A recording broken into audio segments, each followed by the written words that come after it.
केंद्र सरकार police reform, judicial reform और एडमिनिस्ट्रेटिव रिफॉर्म करने जा रही है और केंद्र सरकार अब सुनिश्चित करेगी कि मुकदमों का फैसला 1 साल के अंदर हो जाए। 1 साल के अंदर डिस्ट्रिक्ट कोर्ट का फैसला, 1 साल के अंदर हाई कोर्ट का फैसला और 1 साल के अंदर सुप्रीम कोर्ट का फैसला। कल माननीय गृह मंत्री जी ने एक सार्वजनिक कार्यक्रम में कहा है कि सरकार सुनिश्चित करेगी कि FIR लागू होने के दिन से लेके सुप्रीम कोर्ट का फैसला 3 साल के अंदर आ जाए।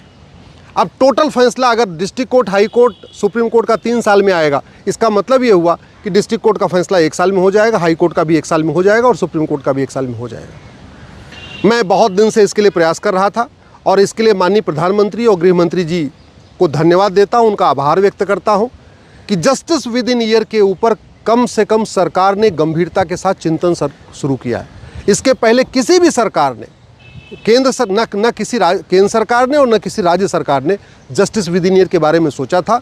ये पहली बार वर्तमान सरकार, माननीय प्रधानमंत्री जी और माननीय गृह मंत्री जी जस्टिस विद इन ईयर के ऊपर सोच रहे हैं और जस्टिस विद इन ईयर को लागू करने के लिए बहुत सारे कदम भी उठा रहे।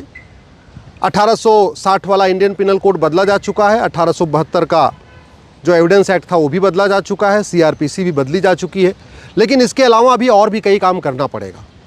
जस्टिस विद इन ईयर लागू करने के लिए सबसे ज़रूरी है भारत में यूनिफॉर्म पुलिस कोड हो, 1 नेशन 1 पुलिस कोड हो। 1861 का पुलिस एक्ट बदला जाए, पूरे देश के लिए एक नया पुलिस एक्ट बनाया जाए और पुलिस चार्टर लागू किया जाए। उसमें हवलदार की ड्यूटी भी फिक्स हो, हवलदार की अकाउंटेबिलिटी भी फिक्स हो, सब इंस्पेक्टर की भी अकाउंटेबिलिटी फिक्स हो, इंस्पेक्टर की भी अकाउंटेबिलिटी फिक्स हो, कलेक्टर कप्तान की भी अकाउंटेबिलिटी फिक्स हो, डिप्टी SP की भी अकाउंटेबिलिटी फिक्स हो, तब जाके justice with in year effectively धरातल पे आ पाएगा। दूसरा, पुलिस रिफॉर्म के बाद दूसरा काम करना पड़ेगा, 1 नेशन 1 पिनल कोड बनाना पड़ेगा। अभी हमारे पास 50 कानूनों का मकड़ जाल है, इतने कानून है, कई बार तो जज भी कंफ्यूज हो जाते हैं, वकील भी कंफ्यूज हो जाते हैं।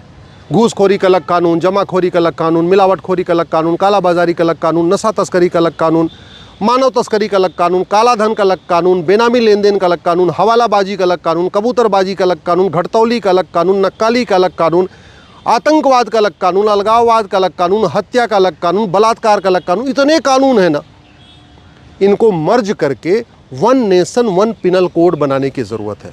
जितने भी अपराध हैं उसको एक एक चैप्टर में डाल दिया जाए। जैसे अमेरिका में फेडरल पिनल कोड है, अमेरिका फेडरल पिनल कोड में सारे अपराध इंक्लूडेड हैं। इवन साइबर फ्रॉड हो या नेवी के खिलाफ कोई अपराध हो, चाहे वो देशद्रोह का मामला हो, चाहे आतंकवाद का हो, चाहे अलगाववाद हो, कुछ भी हो, फाइनेंशियल फ्रॉड हो, पॉलिटिकल फ्रॉड हो, चीटिंग, कुछ भी हो, सब उसी एक ही कानून में है। उसका नाम है फेडरल पिनल कोड। भारत में भी हमें